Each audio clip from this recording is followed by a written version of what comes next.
Bonjour à tous, très heureux d'être à nouveau ici présent pour ce congrès annuel de la FNTR, la 79e édition ici au Beffroi de Montrouge. Merci d'être venus nombreuses ici, une nouvelle fois évidemment. Vous qui représentez des belles entreprises, toutes ces belles entreprises comme j'aime, évidemment, toutes celles que j'accompagne tout au long de l'année. Pourquoi on vous a joué Mylène Farmer? Et que disait-elle? Tomber cette fois, que disait-elle? Faire les 400 coups, se prendre des coups, rester éveillé, mieux vaut être atypique. Et si tu tombes cette fois, toujours se relever 8. Oui, on vous a joué Mylène Farmer parce que vous le savez toutes et tous, la vie d'une entreprise, elle est faite de hauts et de bas, parfois de très bas, bien sûr, au moment où la boîte coule. Évidemment, ça peut arriver à n'importe quel entrepreneur que sa boîte meure, mais c'est jamais une fin, vous le savez. Mieux vaut se préparer, mieux vaut anticiper pour faciliter ensuite le rebond, justement. Ne jamais rester seul, vous le savez, c'est ce qu'on va vous répéter évidemment aujourd'hui. Grâce à notre fédération, grâce à votre ambition collective, il y a en effet des solutions qu'on va vous présenter tout au long de cet après-midi. Rebondir, c'est le thème de ce 79e congrès de la FNTR. Et justement, on verra quelle est la situation économique, financière des entreprises du transport routier de marchandises, avec encore une fois nos partenaires géniaux de la Banque de France, qui seront là dans quelques instants, évidemment. Non, mais voilà, il a l'air un peu étonné, Stéphane Martina. Non, c'est là, c'est génial, bien sûr. Et puis comme nous sommes en 2025, il y aura aussi un moment passionnant aussi, parce que impossible pour vous, à la tête d'entreprises, de belles entreprises, des grandes comme des petites qui représentaient le transport routier, de faire sans l'intelligence artificielle. L'IA, justement, comment est-ce qu'on y vient? À quoi ça peut servir? Vous verrez un homme passionnant tout à l'heure, d'ici à peu près 1h30. C'est Jérôme Colombin. On est ensemble jusqu'à 16h30 avec de nombreux intervenants que je vais vous présenter tout au long de l'après-midi, les meilleurs acteurs, les meilleurs experts, les meilleurs économistes également. Voilà, acteurs de l'économie qui sont là, bien entendu. Je vais vous les présenter au fur et à mesure. Auparavant, je voudrais qu'on applaudisse très très fort tous les partenaires qui ont fait en sorte que ce 79e congrès se tienne cet après-midi encore, des partenaires, et vous l'avez vu, qui sont vraiment aux côtés des entreprises pour vous accompagner dans toutes les transformations environnementales, bien sûr, digitales, humaines. J'ai vu un certain nombre d'experts de la santé qui étaient là en bas. C'est grâce à eux que ce congrès se tient, c'est grâce à eux que ce déjeuner s'est tenu. Après donc cette matinée de commission, on va applaudir très très fort les partenaires, s'il vous plaît.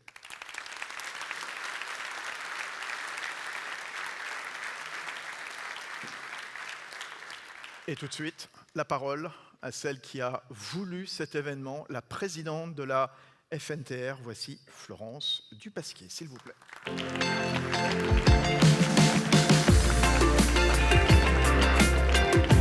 Bienvenue Florence, c'est à vous.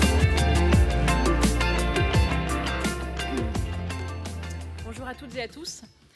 Mesdames et messieurs les parlementaires, Mesdames et messieurs les directeurs et représentants des administrations centrales, Mesdames et messieurs les présidents et directeurs généraux d'organisations professionnelles et syndicales, Mesdames et messieurs les chefs d'entreprise, chers collègues, chers amis, je vous remercie de votre présence lors de notre 79e congrès. 79e, car dans la longue histoire de notre fédération, seule la crise sanitaire de 2020 a empêché la tenue de cet événement phare pour la fédération. C'est la première fois que ni un ministre, ni un directeur de cabinet, ni même un directeur d'administration centrale n'est présent à notre congrès pour prendre la parole et porter des messages à l'attention du secteur. Signe d'une totale instabilité politique qui pèse sur l'activité économique et le moral des chefs d'entreprise.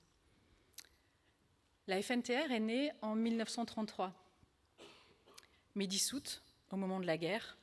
Elle a été ramenée à la vie par ses professionnels en 1945. J'aime à rappeler, et Florence Berthelot aussi d'ailleurs, que la guerre n'était pas finie, que les transporteurs routiers de marchandises et de voyageurs déposaient les statuts à la mairie de Paris en janvier 1945. Depuis, la FNTR a été au cœur de tous les enjeux qui sont ceux des entreprises de transport routier et à l'origine de bien des mesures qui lui sont favorables.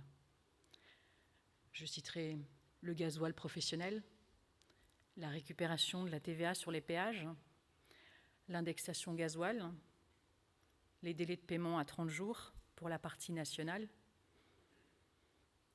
ce qui fait encore beaucoup de dossiers. Je pourrais ne pas m'arrêter là. La FNTR a participé à la création de l'IRU en 1947 et depuis presque 30 ans assure une présence à Bruxelles pour porter la voix des entreprises françaises, à Bruxelles, là où se joue la réglementation. Qu'il me soit d'ailleurs donné de saluer ici la mémoire de Georges Causse, qui nous a quittés en mai et qui a tant fait et tant œuvré pour l'influence de la Fédération à l'international. Je salue également la présence de Raluca Marianne, la déléguée générale de l'IRU à Bruxelles, qui nous fait le plaisir d'être parmi nous et qui était déjà avec nous hier soir. La FNTR a été aussi à l'origine de la Convention collective en 1950, fondatrice de ce qui est devenu l'AFT et l'AFTRAL, dont je salue les présidents ici présents. La FNTR est aujourd'hui, soyez-en assurés, l'acteur incontournable du dialogue social et l'interlocuteur privilégié en matière d'emploi et de formation. Je pourrais faire tout mon discours sur ce que la FNTR a apporté depuis sa création et sur son implication dans tous les outils de la profession, du Comité national routier aux multiples instances de Clésia. Si cela était possible, c'est grâce à l'investissement sans faille de centaines de milliers d'hommes et de femmes engagés pour leur profession. Il ne m'est pas possible de tous les citer, mais pour ceux qui poursuivent aujourd'hui cet engagement exigeant, je tiens à les remercier sincèrement, car sans eux et sans nos adhérents, nous ne sommes rien. Et enfin, si je voulais faire un peu d'humour, dans un contexte particulièrement morose, j'ajouterais qu'en y regardant de près, presque toutes les organisations professionnelles de notre branche qui existent aujourd'hui sont issues de la FNTR. Je mets à part naturellement la Chambre syndicale du déménagement qui est plus ancienne que nous. Comme quoi nous avions su faire l'unité dans le passé. Ça mériterait peut-être qu'on y réfléchisse pour l'avenir, dans l'intérêt des transporteurs.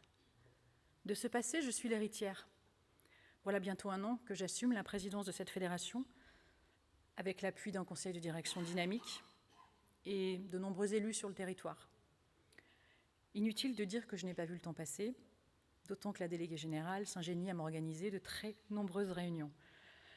Ces rendez-vous m'ont permis de rencontrer tout l'écosystème et de porter la voix des transporteurs et des entreprises, y compris auprès du président du MEDEF et du président de la CPME. J'ai le privilège, en si peu de temps, d'avoir connu 2 ministres des Transports, dans 2 gouvernements différents. Nous pensions tous à l'approche de notre congrès que nous aurions un nouveau gouvernement. On l'a eu dimanche, il a bien eu lieu. On en a eu donc un 3e, en 1 année, je rappelle, mais qui n'a pas tenu plus d'une demi-journée.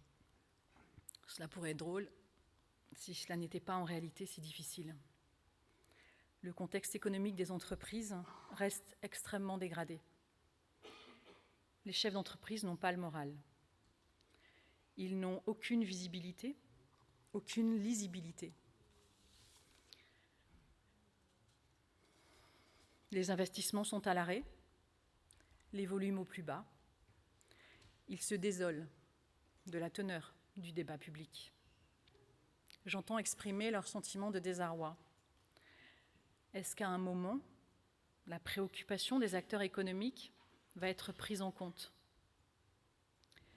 Est-ce qu'à un moment, au-delà des postures, on va s'attacher à reconnaître que l'entreprise est un acteur de prospérité, de progrès et de développement, et pas une vache à lait ou un bouc émissaire ? Est-ce qu'on voudra bien comprendre qu'il faut cesser de rajouter des taxes ou des normes ou des obligations supplémentaires, parfois totalement absurdes, et simplement nous laisser travailler ? Il est difficile pour nos entreprises de se voir donner des leçons par des élus qui, manifestement, ont globalement du mal à faire des économies, alors que nous, à la moindre erreur, de parcours, c'est direct le tribunal de commerce. Permettez-moi de vous dire qu'à ce titre, la conférence Ambition France Transport n'a pas failli à l'exercice. Si on ne peut qu'approuver l'impérieuse nécessité de disposer d'infrastructures de qualité, remises à niveau, pourquoi serait-il encore à nous de payer les retards d'investissement, de rénovation et de développement de ces infrastructures? Nous redoutions que ce soit le concours Lépine de la taxe. On nous reprochait de crier avant d'avoir mal. Et au final, nous n'avons pas été déçus. C'est confirmé. En France, nous n'avons pas de pétrole, nous n'avons plus d'argent, mais nous avons des idées. Pas des idées d'économie, non, mais bien de prélèvements supplémentaires. Écotaxe régionale, rabot de TICPE, taxe colis, etc., etc. Je ne peux pas tout citer ici aujourd'hui. Croit-on vraiment que même au nom de l'écologie, de la transition énergétique, du report modal ou du financement des infrastructures, oui, les prétextes sont à chaque fois différents, nous sommes en capacité de supporter plus de charges alors que nous souffrons déjà d'un lourd déficit de compétitivité. Prenons le Airpass en Alsace, auquel nous nous opposons farouchement, encore et toujours.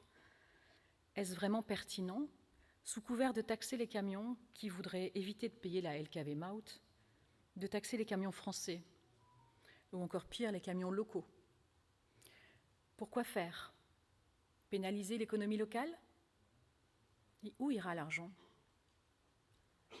Et quand nous expliquons qu'au final, il faudra bien répercuter cette nouvelle taxe, on nous répond « oui, oui, oui, faites donc ». Sans même mettre en place un accompagnement législatif rendant cette répercussion obligatoire, ce que la FNTR avait d'ailleurs obtenu avec l'écotaxe nationale avant que celle-ci ne soit abandonnée. Notre approche du marché est une approche régulée. Oui, la liberté contractuelle doit primer, mais la loi doit veiller à un équilibre permettant aux transporteurs de ne pas subir seuls une taxe qu'il ne peut pas assumer. Le raisonnement est exactement le même pour la transition énergétique. Même si, heureusement, une fiche CEE a été bonifiée pour l'achat de véhicules électriques, il est certain que le coût de la transition énergétique doit être partagé avec nos clients. Sinon, et je le dis avec gravité, la transition énergétique ne se fera pas, ou avec énormément de retard. Chaque année, nous scrutons le projet de loi de finances, quand il existe, et le projet de loi de financement de la sécurité sociale. Depuis plusieurs années, ce ne sont que prélèvements supplémentaires, hausses de cotisations, de taxes et autres. Trop souvent, nous devons attendre ces textes pour savoir si nous pouvons espérer gagner de l'argent l'année d'après. Cette année n'a pas tout à fait failli à la règle. Dans les mesures que nous connaissons, il y a la menace d'alignement de la fiscalité du carburant baissant sur celle du gasoil. Sur le baissant, reconnu en critère 1, et issu de la production agricole, nous exprimons notre incompréhension. Voilà un élément d'économie circulaire et de souveraineté énergétique totalement remis en cause par la seule fiscalité. Déjà cet été, nous avions été littéralement sidérés lors de la publication d'un rapport de la DGEC indiquant qu'aucune énergie alternative au diesel n'était pertinente écologiquement à part l'électrique. Cela est inexact, voire dangereux. Si nous considérons qu'il faut urgemment s'engager dans la transition énergétique et dans la trajectoire de l'abandon des énergies fossiles, nous devons éviter deux erreurs. La première, c'est de faire la confusion entre l'abandon des énergies fossiles et la fin des moteurs thermiques.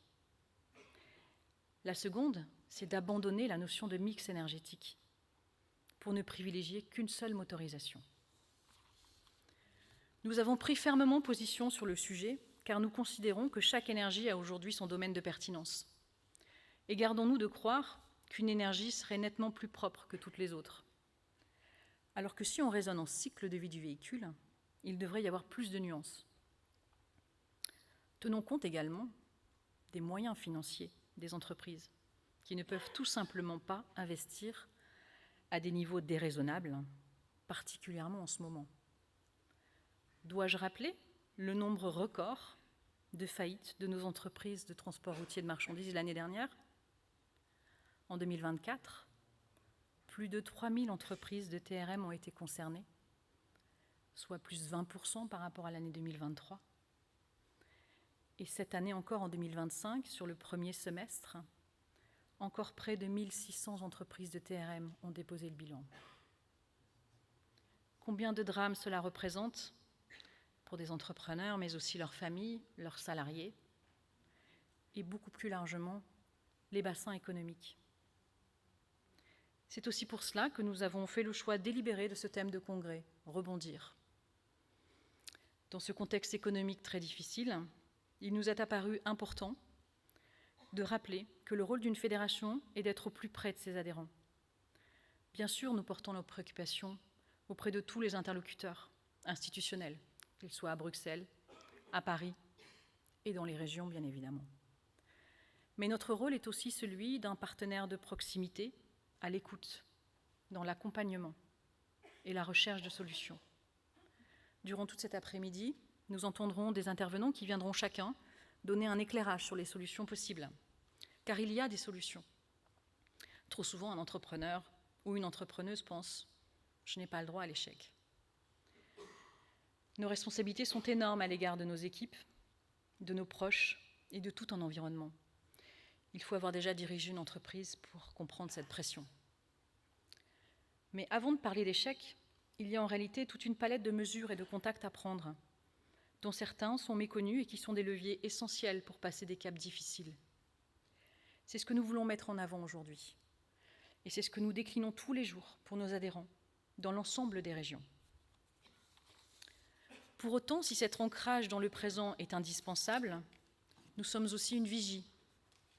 Notre rôle consiste également à anticiper les changements, voire les bouleversements à venir qui vont impacter notre secteur et partant toute la société.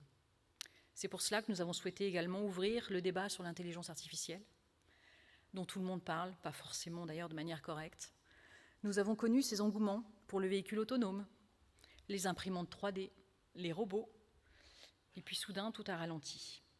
L'IA nous pose un défi. Quelles utilisations pour nos entreprises? Quelles conséquences pour les mobilités? Quels impacts pour nos emplois? À la FNTR, nous travaillons également sur ces questions avec leur corollaire, la cybersécurité, la protection de nos données, qui sont hautement sensibles, et les enjeux d'intelligence économique. Transition énergétique, transition numérique sont généralement cités comme les principales mutations que nous devons affronter.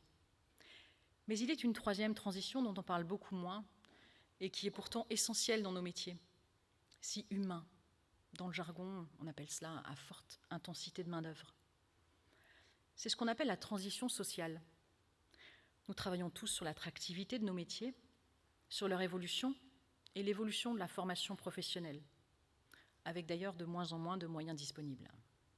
Dans cet objectif, nous nous sommes engagés à réfléchir sur les fins de carrière, la prévention des risques, la santé et la sécurité au travail, la féminisation, l'insertion des personnes en situation de handicap et bien sûr toutes les questions relatives à la sécurité routière. Nous nous sommes emparés également du sujet sensible des technologies embarquées à bord des véhicules, avec pour objectif de conclure un accord de branche. Pourquoi? Afin de cadrer ce sujet, tant dans l'intérêt des transporteurs que de leurs salariés. C'est aussi dans cette perspective que nous souhaitons reprendre les travaux sur le chargement-déchargement avec la publication du rapport de M. Garcia. L'Espagne et le Portugal se sont déjà engagés sur cette voie. Il est absurde qu'on ne puisse pas avancer également de notre côté dans ce dossier majeur et plus largement sur les conditions d'accueil de nos conducteurs. Si nous ne prenons pas en compte l'évolution des attentes des jeunes et des moins jeunes dans le monde du travail, nous serons perdants. On ne pourra plus exercer ces métiers comme cela a été le cas il y a des décennies. Là aussi, des mutations s'opèrent et nous devons les accompagner À ce titre, la fédération, qui est un acteur incontournable du dialogue social, prendra toutes ses responsabilités. Je ne voudrais pas que ce discours soit trop long. Comme vous le constaterez, et contrairement aux idées reçues, nos demandes ne sont pas si nombreuses. En fait, elles se résument en une phrase : laissez-nous travailler. Je voudrais simplement remercier une fois de plus l'ensemble des professionnels et collaborateurs de la FNTR qui s'investissent dans nos groupes de travail et commissions spécialisées que vous avez pu voir ce matin, mais aussi transversales, formation, sociale, technique, logistique urbaine, numérique, Europe et internationale. Je ne peux pas les citer tous, mais leur engagement est précieux et important. Et je voudrais terminer en remerciant particulièrement une personne qui résume à elle seule ce que peut être l'engagement au service de la FNTR. Il s'agit de Michel Chalot. Michel, tu as eu tellement de casquettes à la FNTR que je suis sûre que je vais oublier de nombreuses fonctions que tu as occupées.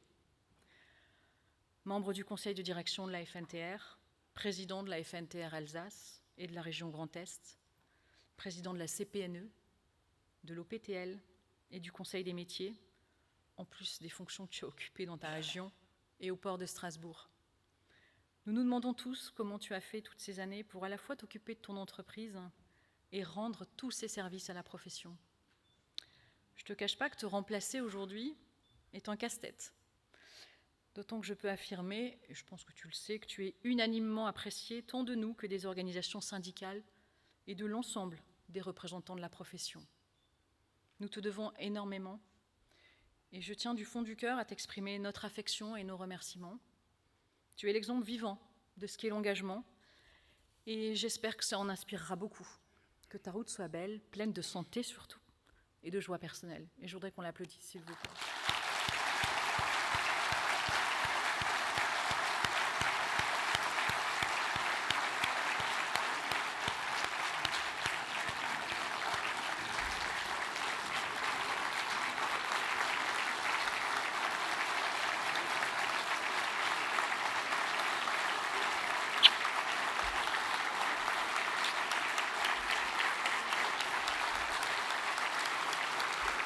Merci.